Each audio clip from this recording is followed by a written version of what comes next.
कवि सम्मेलन देख देख के घर की शीला देवी को शेर व शायरी का बुखार चढ़ गया था। अब वो सीधे मुंह किसी को जवाब ही नहीं देती थी।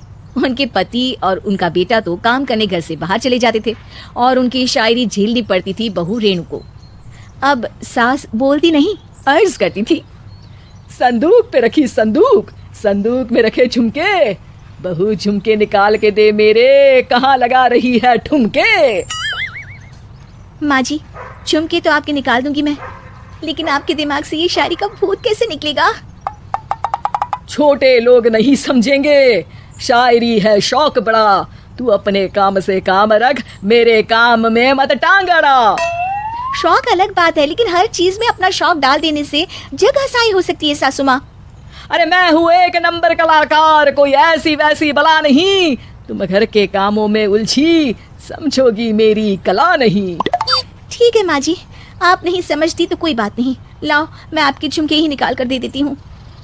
बहू सास के झुमके निकाल कर देती है और वहाँ से चली जाती है। शाम को बहू अपने पति से शिकायत करती है, सुनिए जी, आप माँ को कुछ समझाते क्यों नहीं? अरे क्या समझाना है माँ को? अरे अपनी शायरी थोड़ी कम करे ना। अरे तुमको उनकी शायरी से क्या दिक्कत है?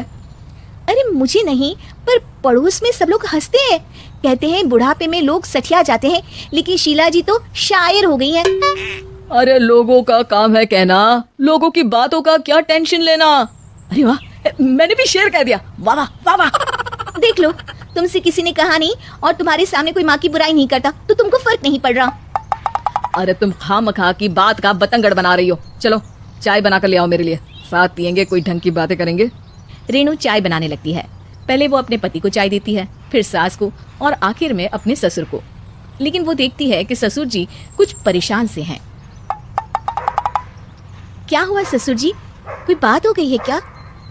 अरे तेरी सास बात बात पे शायरी करती है। कल मैंने पूछा कि खाना खाया तो तेरी सास ने क्या जवाब दिया पता है? अरे गलती की और आरोपी ने कोड़े खा लिए फटाफट, खाना तो नहीं पर पकोड़े खा लिए झटाझट। अब बता क्या जवाब दूं इस बात का? वो तो सभी से शायरी में ही बात कर रही हैं, मुझे भी समझ में नहीं आता कि क्या करूं मैं। बेटा उसको उसी की भाषा में जवाब देना पड़ेगा। मैं तो आम बातचीत में भी उसके सामने कुछ नहीं बोल पाता, शायरी में क्या बोलूंगा भला। ससुर ने जैसे ही कहा कि उसको उसी की भाषा में जवाब देना पड़ेगा, बहू को ये बात जच गई। अगले ही दिन वो शायरी की कुछ किताबें लेकर आई और शायरी की प्रैक्टिस करने लगी ताकि सास को उन्हीं की भाषा में जवाब दे सके। उसने दिन रात एक कर दिए। एक दिन सब साथ में बैठकर टीवी देख रहे थे, तभी रेणु सबके लिए बिरयानी बनाकर लाती है, लेकिन सास को बिरयानी भाती नहीं। कौवा करता काऊ काऊ, चिड़िया बोलती ची ची, इतना खराब बिरयानी बनाई है कि मुंह से निकले छी छी। बस इसी मौके का तो बहू को इंतजार था, क्योंकि अब बहू सास को उसी की भाषा में जवाब देने के लिए तैयार थी। माँ जी हमको अपनी ये बेकार शायरी ना सुनाइए, जैसी भी बनी है बिरयानी चुपचाप खाइए। ससुर जी और रेणु के पति ने रेणु का जवाब सुनते ही जोर से ताली बजाई और सास ने जब रेणु का शायराना जवाब सुना तो उनके गले में बिरयानी अटक गई। बहू ने एक और शायरी का तीर छोड़ा। शायरी में बहू के सामने सास हो जाएगी ढेर, क्योंकि सास मारेंगी एक शेर तो बहू मारेगी 1.25 शेर। सास को छोड़ के सब वाह वाह करने लगते हैं। आज पहली बार सास को नहले पे दहला मिला था और रेणु ने सास का मुंह चुप करा दिया था। अगले दिन रेणु का पति उससे कहता है, अरे वाह तुमने तो माँ की बोलती बंद कर दी, मजा आ गया। अब मेरे लिए कुछ बना दो, खाकर मैं काम पर चला जाऊं। शायरी ही है मेरा जीवन, वही करूंगी जी भर के, नौकरानी रख लो कोई, काम नहीं करूंगी मैं घर के। अरे तुम क्या माँ जैसी हरकतें करने लगी, सीधे सीधे बात करो ना। हो गई कल शायरी, रोज थोड़ी ना करोगी।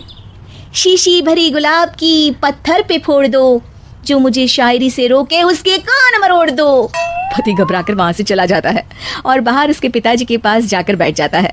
दोनों अपनी बीवियों की शायरी से परेशान है। ससुर को पछतावा होता है कि क्यों उसने बहू को सास की भाषा में ही जवाब देने का आइडिया दिया।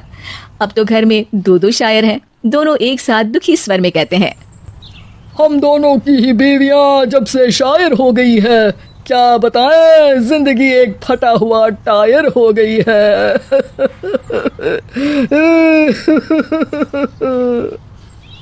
हम दोनों की ही बीवियां जब से शायर हो गई है, क्या बताएं जिंदगी एक फटा हुआ टायर हो गई है।